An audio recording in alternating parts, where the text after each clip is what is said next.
Have you ever read a poet whose words just seem to, I don't know, surround you? Someone whose work feels just steeped in this deep solitude and nature and time. Yeah, that's a good way to put it. Well, today we're doing a quick deep dive into exactly that kind of figure. Okay. We're focusing on the amazing Jibanananda Das. He's often called the poet of Ruposhi Bangla, beautiful Bengal. Right. Or maybe even more fittingly, the poet of solitude. Exactly that. And our mission today really is to pull out the essential things you need to know about him. Okay. We want to understand, what made his voice so unique in Bengali literature? Why was he so impactful? And why does his work still resonate so much today? Precisely. What makes that legacy endure? All right, so to start peeling back those layers, we should probably begin with his origins, right? Where did he come from? Makes sense. Jibanananda Das was born in Bursal, which is now in Bangladesh, back in 1899. So right at that turn-of-century moment. And what's really interesting, I think, is the contrast between his day job and his true calling. Oh, what was that? He was actually an English teacher. Sounds pretty standard, doesn't it? Yeah, quite conventional. But his heart, his soul, really, was completely immersed in poetry. Okay. And his poetry, it's not about extravagance or loud feelings. No. No, not at all. It offers this deep, almost silent kind of experience. It really draws you in, but quietly. It captivates without shouting. That sounds compelling. A quiet depth. It is. And within that quiet world, you mentioned his connection to nature really comes through. Oh, absolutely. It's central. He wasn't just like describing trees and rivers. Right. He was a real craftsman with words, The word choices, the rhythm, the imagery, it all works together to make nature feel alive on the page.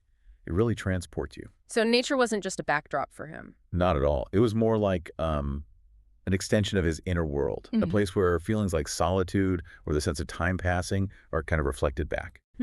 Is there a specific line or image that really captures that? Definitely. If you have to pick one line that sort of sums up this connection, this genius, it's probably, "Again I shall return to the bank of the Dhanshiri." Ah. It's more than just poetry, you see. It's this deep, almost spiritual bond with his homeland, like a promise he'll always come back. For many, that line cemented his place, really, made him immortal in Bengali literature. That's a powerful image, isn't it? That sense of eternal return. It really is. And yet, within that beauty, you also find these recurring themes, Okay.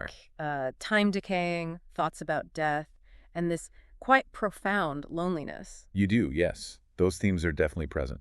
But here's the interesting part, the paradox, perhaps. Okay. That sadness, that melancholy in his poetry, it never feels heavy or, depressing. Really? How does that work? It somehow quite remarkably transforms.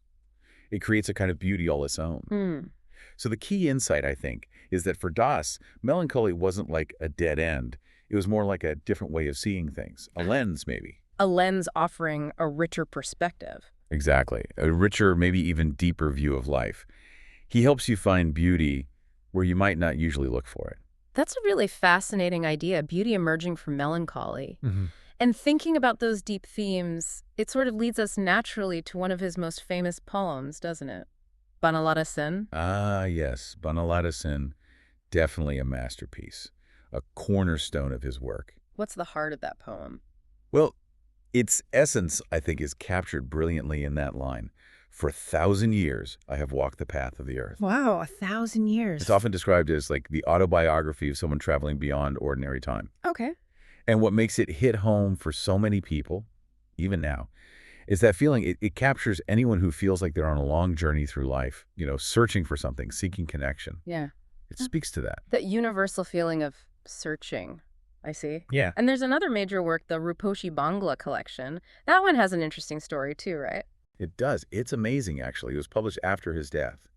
A posthumous treasure trove. So, discovered later. Exactly. And it revealed even more of his incredible talent. The imagery inside that collection is just extraordinarily vivid. How so? Well, you have rivers, fields, village paths, the quality of evening light, even Bengali women. They're all depicted almost as if in a dream. Like a dreamscape. Yes, precisely. It paints this unique, almost ethereal picture of his homeland, like stepping into this beautiful kind of nostalgic dream that's entirely his own creation. So looking at all this, the themes, the style, these specific works, what is it that really sets Jibanananda Das apart? Why is he seen as such a different kind of poet? That's a great question. Well, if you compare him to, say, Rabindranath Tagore, a giant of Bengali literature. Right. Tagore often spoke about hope, grand ideas. Exactly. Tagore often spoke of hope. Jibananana, on the other hand, spoke of silence. Silence. Yes. His poems don't really hand you a direct message. They're not lectures. They're not trying to make big pronouncements. So what do they do instead? They evoke things, feelings, symbols, deep thoughts.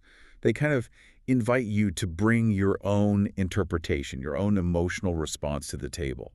He really shifted what poetry could be, what it could do. And it's quite striking, isn't it, that he was apparently so ahead of his time. It is. It's compelling. And a bit tragic, perhaps. He didn't get much recognition while he was alive. Much less than he deserved. Certainly less widespread recognition. But then after his death, immense honor. It really makes you think, doesn't it? Yeah. About artists and their eras. Yeah. How many others might have been missed in their own time? It does make you wonder. But it also points to an undeniable truth now.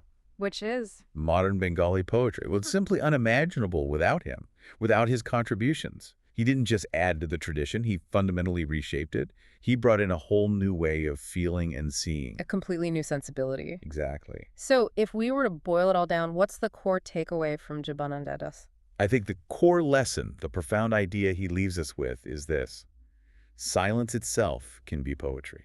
And that sadness, melancholy, it can genuinely be transformed into a unique, powerful kind of beauty. That's quite something to think about. His poetry, it seems, still mesmerizes, still challenges us to think differently. It absolutely does. So for anyone listening, if you appreciate nature, or maybe if you're looking for a deeper understanding of loneliness, of introspection, you really should explore his work. I couldn't agree more. And maybe consider this, how embracing those quieter, perhaps even melancholic parts of life, how that might actually lead to some really profound insights and maybe even unexpected beauty.